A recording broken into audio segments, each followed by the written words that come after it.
ఇల్లంటే 4 గోడలు కాదని, ఒక కుటుంబ గౌరవం, భద్రత అని ముఖ్యమంత్రి చంద్రబాబు అన్నారు. 2029 నాటికి రాష్ట్రంలోని ప్రతి ఒక్కరికి సొంత ఇల్లు ఉండాలన్నదే ఆశయమన్న సీఎం దాన్ని నెరవేర్చి తీరుతామని పునరుద్ఘాటించారు.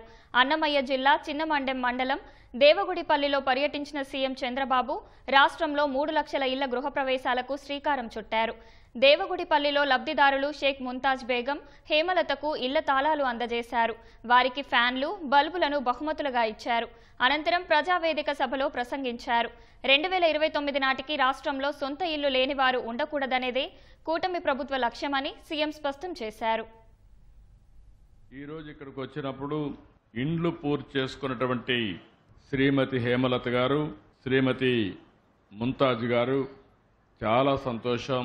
వాళ్ళిద్దరూ ఇండ్లు పూర్తి చేసుకుని ఈరోజు గృహప్రవేశం చేసే ఈ రోజున వాళ్ళని ఆశీర్వదించి వాళ్ళకు అన్ని శుభం కలగాలని మనస్ఫూర్తిగా ఆకాంక్షిస్తున్నా. వీరే కాకుండా ఈరోజు రాష్ట్రంలో కొత్తగా శాంక్షన్ అయినటువంటి హౌస్ శాంక్షన్ చేశాం. అంజనమ్మ ఈవిడ కూడా ఈ ఊరే ఎరుకల కులం. ఆ అమ్మాయికి కూడా ఈరోజు ఇల్లు ఇచ్చాం. ఆ అమ్మాయికి కూడా అభినందనలు. తొందరలోనే ఇల్లు పూర్తి చేసి మళ్ళీ ఈ గవర్నమెంట్ ఉండంగానే మీకు గృహప్రవేశం చేసే బాధ్యత, చేయించే బాధ్యత ఈ ప్రభుత్వం తీసుకుంటుంది.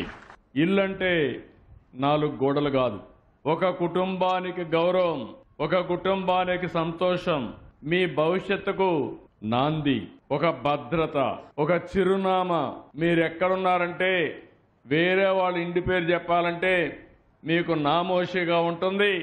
2029కి ప్రతి ఒక్కరూ మీ సొంత ఇంట్లో మీరుండేట్టుగా చేసే బాధ్యత ఈ ప్రభుత్వాన్ని. అదే నా ఆశయం. ఈ ఇండ్లు కూడా మీరు ఒకసారి గుర్తుపెట్టుకోవాలి. ప్రారంభించింది 1984లో ఎవరు ప్రారంభించారని అడుగుతున్నా. ఎన్టీఆర్ ప్రారంభించాడు, తెలుగుదేశం ప్రారంభించింది. దేశంలో ఎక్కడ కూడా అంతవరకు పక్కా ఇళ్లు నిర్మాణం చేయలేదు. అంతవరకు జరిగింది ఎక్కడికక్కడ మీరు చూస్తే గుడిసెలేసేవాళ్ళు. ఆ గుడిసెలు గాలు ఎగిరిపోయేటివి. అలాంటిది ఎన్టీఆర్ ఆలోచించారు. నా పేదవాళ్లు ఉండవలసింది పూరింట్లో కాదు, వీళ్ళకు పక్కా ఇల్లుండాలని నిర్మాణం చేసిన వ్యక్తి నందమూరి తారక రామారావు గారని చెప్పి నేను మీకు తెలియజేస్తున్నా. అలాంటి ఉదాత్తమైన కార్యక్రమం. నేను ఇప్పుడు మీ అందరికీ ఒకటి చెప్తున్నా. ఆ రోజు ఆయన చెప్పింది కూడు గూడు గుడ్డ, ఈ నినాదంతో పుట్టిన పార్టీ తెలుగుదేశం.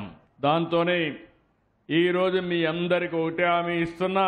ఆ రోజు ప్రారంభించిన ఉద్యమం ప్రతి ఒక్కరికి సొంత ఇంటి కళ 2029కి పూర్తి చేసే బాధ్యత నాది. ఆ తర్వాత మీరు డబ్బులు సంపాదిస్తే మళ్ళా ఇల్లు కొట్టేసి కొత్త ఇల్లు కట్టుకోవచ్చు. అది నిరంతరం చేసే పని. అలాంటి కార్యక్రమానికి మనం ముందుకు పోదాం.